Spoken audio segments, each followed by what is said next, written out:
Okay, so trying to figure out what the game of the decade is, the best way I can figure is like, if we take all of our passion and excitement for the game, and if that was like a liquid and you poured it in, then you add the liquids together, and then which container has the most liquid? Do you know what I mean?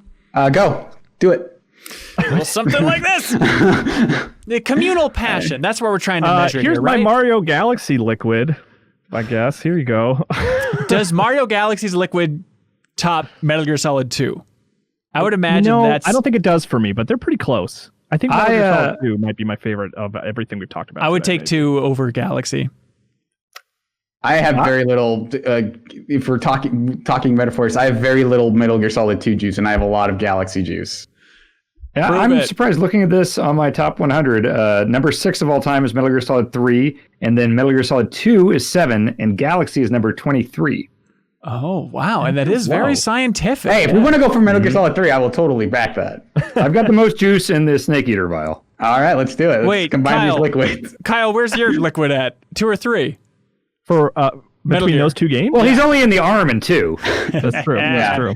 Yeah, whereas you get 100% of that of Revolver Ocelot, which is the character that matters. It's in that tail thing we talked about earlier. Does that come into a factor at all? I don't know. But seriously, do you like 2 or 3 more for Metal Gear? Oh, I like 2 more. It's not much of a question for me. 2, I half joked years ago that it was like the most important piece of entertainment media ever made. It was like the best. Remember the Hamilton the best art ever made? Yeah. I said Metal Gear Solid 2 and wasn't entirely joking. Like the end of that game left more of a lasting impact on me than most media that I've witnessed or experienced. Yeah, in what way? I genuinely felt like my world was collapsing around me.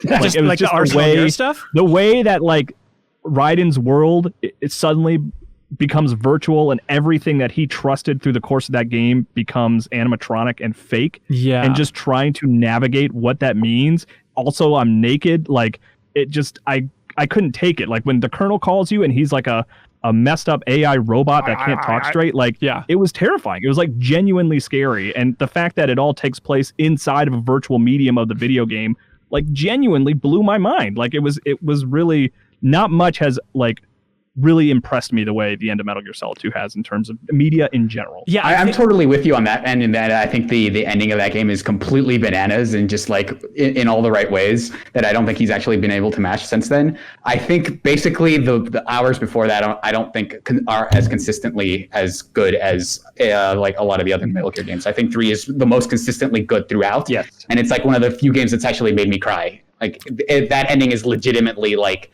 soulful in a way that Kojima hasn't been able to figure out how to do since or before. Like the thing about dying for your country and like being dedicated to the mission, and Big Boss's relationship with the boss is like one of the most complex relationships in a game, like up until even now, I think. But and I think the boss roster I think is probably stronger in 3 personally. But yeah. Well, the thing about 2 is it's very easy to remember the the demo, the tanker, and like all the gameplay improvements, the shooting in first person, the little details, the ice melting, and all that stuff. That stuff is mind blowing in a way that I've never seen in the game. And then the end, for all the same reasons Kyle just said, one of the most impressive things I've ever seen in the video game. So it's easy to remember those and to not count in the fact that the Big Shell is not the most intriguing area. It's not Shadow Moses. It's not the jungle.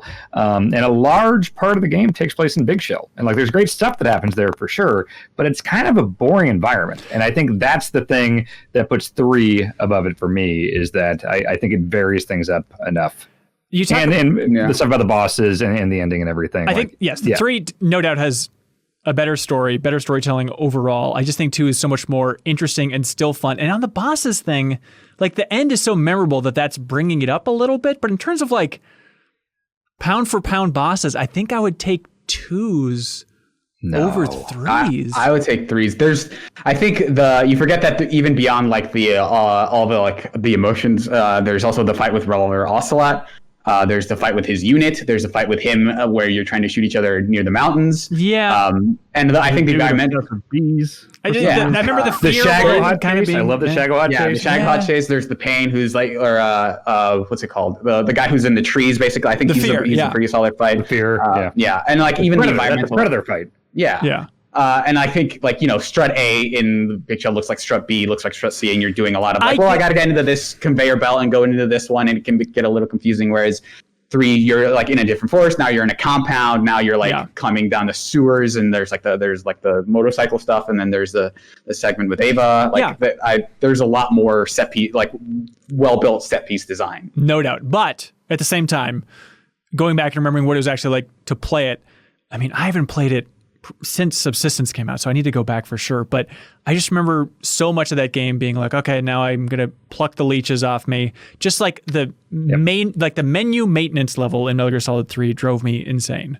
It's the weakest part of the game. Yeah, I don't think it's as bad as maybe I remember it a little more fondly, but like I remember it was like every once in a while you had to go into a menu and kind of click a few things and then you were back into it. Like I never felt like I was like, oh, for like this entire 30-minute segment I'm just like suffering through like having slugs on me because I can't do anything about it. I feel like supplies were always plentiful enough that like as soon as I saw the warning of like, oh, you're hungry, or like, oh, you have an injury, I was immediately able to just like patch myself up and then get back into it.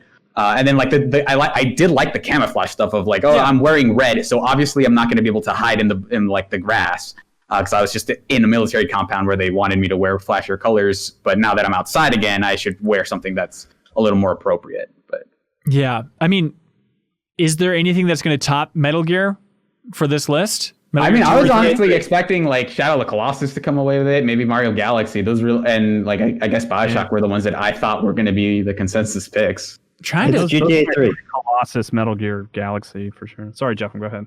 It's GTA 3. See you guys. Wasn't even his favorite one. That's a tough one because we all love GTA 3. I'm guessing if you measured our current passion right now, we probably have more passion for Shadow of the Colossus. Yeah. GTA 3 I have no interest in ever revisiting 3 again. It just felt like such an important thanks for joining us.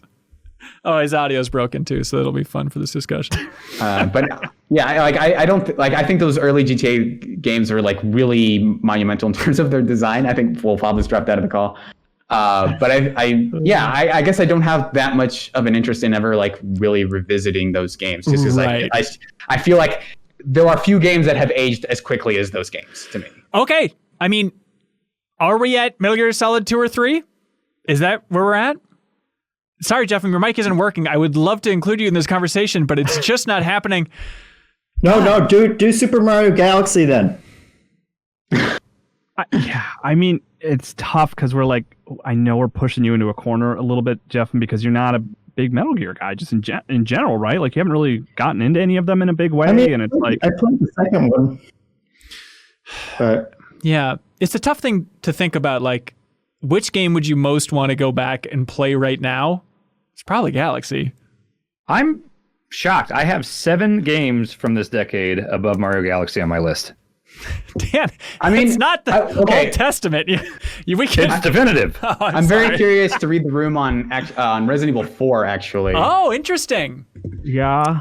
I mean, I replayed that in the last year, and it's still so good. Me too. That was the 39th best game of all time. Yeah. I mean, I think there's a lot of love. I think I would imagine that Galaxy love and Metal Gear Solid 2 and 3 love is above it. I mean, for me, it's Metal Gear Solid 2, 3. Like, I would be good with either of those. Don't say that, Kyle! We're supposed to be a fortress over here. What's that? We're supposed to be a fortress. Keep going. It needs to be too. Don't worry about it. Galaxy and Shadow of the Colossus and RE4 is kind of like my order. Yeah, I'm with you. Kyle, I wonder if Galaxy so 2 didn't exist, if I would be pushing harder for Galaxy 1. Maybe. Because I feel like Galaxy 2 did everything just a little bit better, but it came out in like 2010. Yeah. You know what? You know what might be a clincher here? If we're looking at combining our lists in a way, I mean, I didn't have Metal Gear Solid 2 as my number 1, and I'm the biggest offender here. And you guys all had Metal Gear Solid 3 as your number 1 for 2004? 4, yeah. Oh, yeah. And I think, didn't someone... You had it at Halo 2 above it, but Metal Gear Solid 3 was a close second. Yeah. Didn't someone have it in their 2006 list? I did, yeah. So we can add that in as well. That stacks in. I mean, is it just Metal Gear Solid 3? That's the best game of the decade? I think so. I think so. I feel bad for Fava, but because it doesn't feel like he has a real strong horse in this race. But well, look, it's his fault for not playing the best game of the decade. So All right, Papa, how about Mercenaries? There you go. All right, we got it. Honestly, Ring a bell.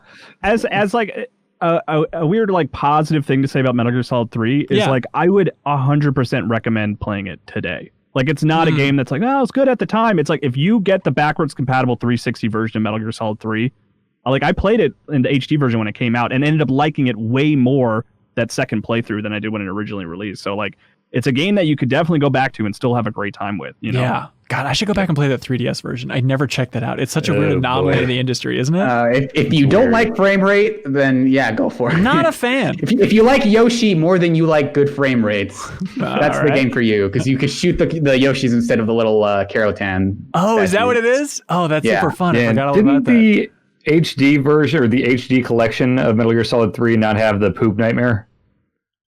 There was also that. I think there was the time where Snake falls asleep and you play like a totally different game that ended up never coming out.